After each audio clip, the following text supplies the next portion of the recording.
Hello everyone, welcome to Omcast movie outlook. और आज का मूवी रिव्यू होने वाला है 12th फेल पर। या आई नो कि मूवी का नाम थोड़ा अलग है, लेकिन ये मूवी एक्चुअली वर्थ वॉचिंग है। स्टारिंग विक्रम मैसी, और ये पूरी की पूरी जो सेटअप है, जो स्टूडेंट्स वहां पे दिखाए गए हैं, वो एक्चुअल रियल स्टूडेंट्स है and none other than directed by Vinod Chopra. अब मैंने इसको वर्थ वॉचिंग तो बोला है, लेकिन इसका मतलब ये नहीं कि इसमें कोई दिक्कतें नहीं है, लेकिन देखते हैं। और मेन हाईलाइटिंग पॉइंट सिर्फ दो थे। एक, विक्रम मैसी का कैरेक्टर, जो लुक है उनका उसमें, जो एज ए स्टूडेंट दिखाया गया है, गांव से दिखाया गया है, और एग्जैक्टली वो गांव के ही लग रहे हैं। मतलब जो हम विक्रम को देखते हैं ना अर्बन मूवीज में, वैसे बिल्कुल नहीं है। मतलब कंप्लीटली वो जो कैरेक्टर है ना उसमें घुस चुके हैं। ये पहली highlight. And the second is director Vinod Chopra. मतलब जब ये डायरेक्शन में आते हैं तब धमाका होता है, और ये इस मूवी में पूरी तरीके से दिख रहा है। तो मूवी के डिटेल्स में जाने से पहले इसके बैकग्राउंड के बारे में चेक करते हैं। The movie starring Vikram Massey, और जिस तरीके के ये कैरेक्टर्स प्ले करते हैं, मतलब ऐसा लगता है कि ये विक्रम है ही नहीं, मतलब वो कैरेक्टर है वही है। और इस मूवी में भी ऐसा ही दिखाया गया है। मतलब इस मूवी में इनका नाम मनोज है, और पूरी मूवी में सिर्फ और सिर्फ मनोज ही दिखाई दे रहे हैं और कोई नहीं। मतलब आपको विक्रम ढूंढने पे भी नहीं मिलेंगे, आपको सिर्फ मनोज मिलेंगे, और उसकी कहानी और उसकी जो हार ना मानने वाली जो एंथुजियाज्म है, उसका परसिवरेंस है, आपको वो क्लियरली दिखेगा उसकी आंखों में, उसके बॉडी लैंग्वेज में, उसकी बात करने के तरीके में, उसके चलने की स्टाइल में, इवन उसके भागने की style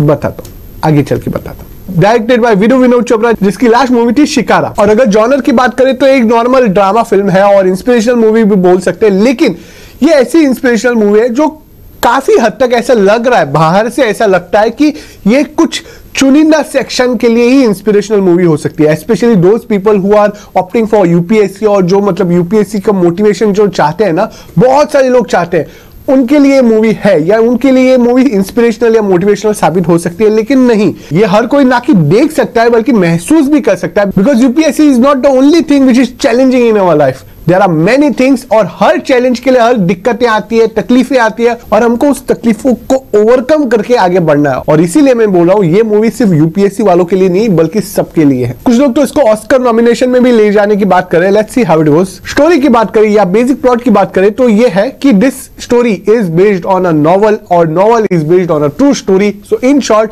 this is a biopic हम कह सकते हैं। This is a story based on real incident, that is of Manoj Kumar, जो 12th फेल होने के बाद भी चंबल जैसे गांव से निकल के आईपीएस ऑफिसर बनते हैं। और उसी स्टोरी में उनकी वाइफ यानी कि श्रद्धा की भी स्टोरी है, जो अभी आईआरएस ऑफिसर है। अब चंबल जैसे गांव से निकलकर 12th फेल बच्चा आगे चल के बहुत मेहनत करता है और आईपीएस ऑफिसर बनता है। मतलब कितनी अच्छी स्टोरी है। मतलब सुनने में भी ऐसा लगता है कि अरे वाह, व्हाट ए इंस्पिरेशनल स्टोरी। लेकिन इंस्पिरेशन मतलब क्या? इंस्पिरेशन मतलब आपके स्पिरिट को हिलाकर रख देने वाली स्टोरी, और ये स्टोरी इस मूवी में आपको मिलेगी। मतलब जिस आसानी से मैंने स्टोरी आपको बताई, उस आसानी से विक्रम मैसी यानी उस कैरेक्टर मनोज की स्टोरी नहीं है। मतलब इन एनी वे आप स्टोरी को प्रेडिक्ट नहीं कर सकते। मतलब आप एवरी टाइम आपको लगेगा कि मतलब स्टोरी अब यहां से यहां जाएगी, यहां से वहां जाएगी, नहीं।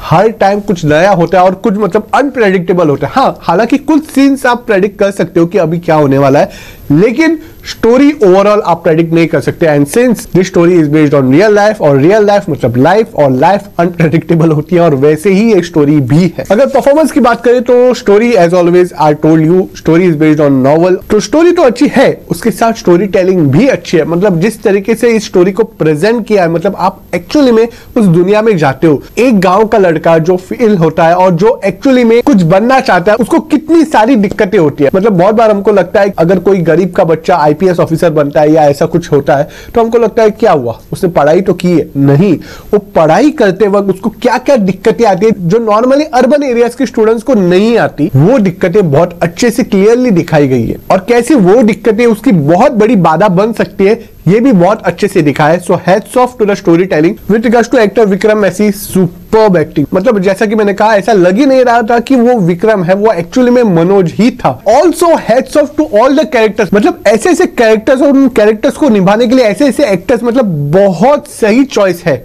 With regards to casting.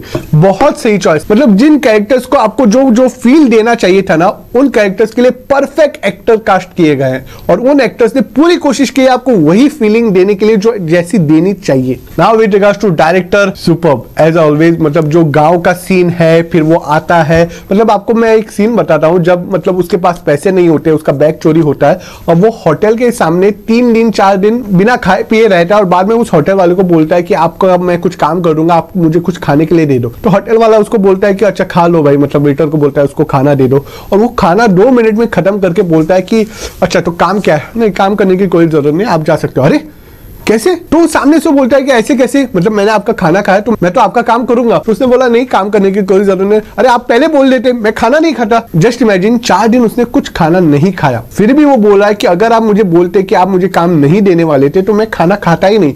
मतलब द लेवल ऑफ ऑनेस्टी आप इमेजिन कर सकते हो यहाँ पे, और वैसी ऑनेस्टी मनोज में थी और जो पूरी मूवी में फील हो रही थी। And this whole credit goes to director. As I told you, बहुत बार एक्टर्स एक्टिंग कितनी भी अच्छी कर ले, लेकिन अगर डायरेक्टर जिस तरीके से वो स्टोरी को पोर्ट्रे करता है, अगर उसने सही काम किया तो स्टोरी सुपर हिट है। और ये स्टोरी वैसे ही है।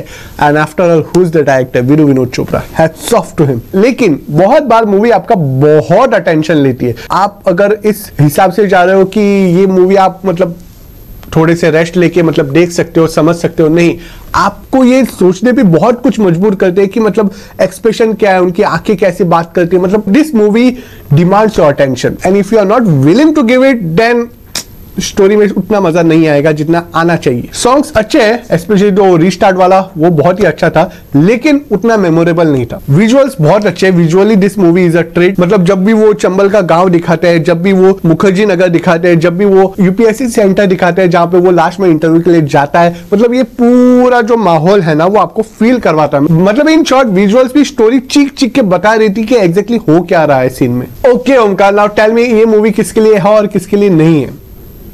ओके तो देखो, अगर आप ऐसी मूवी के लिए जाना चाहते हो जो कमर्शियल या मासी टाइप मूवी है, जो मतलब आप वीकेंड के लिए एंजॉय करना चाहते हैं अपने फैमिली और दोस्तों के साथ, तो ये मूवी वैसी वाली नहीं है। उस हिसाब से ये मूवी आपको शायद डिसअपॉइंट कर लेगी, या फिर ऐसा भी हो सकता है कि आप बीच में इसे उठ के चले भी जा सकते हो जैसे कुछ लोग करते हैं। लेकिन अगर आपने इसका ट्रेलर देखा और समझा कि एग्जैक्टली ये मूवी है क्या और किस बारे में है, और अगर ऐसे जॉनर्स आपको पसंद है जो रियलिस्टिक हो, या फिर हम ऐसा बोल सकते हैं रियलिटी के बहुत पास हो, जो बोलते हैं ना आर्टिस्टिक फिल्म टाइप, और अगर आपको ऐसी टाइप मूवीज अच्छी लगती है तो ये मूवी आपके लिए है। So that was the review of 12th fail movie.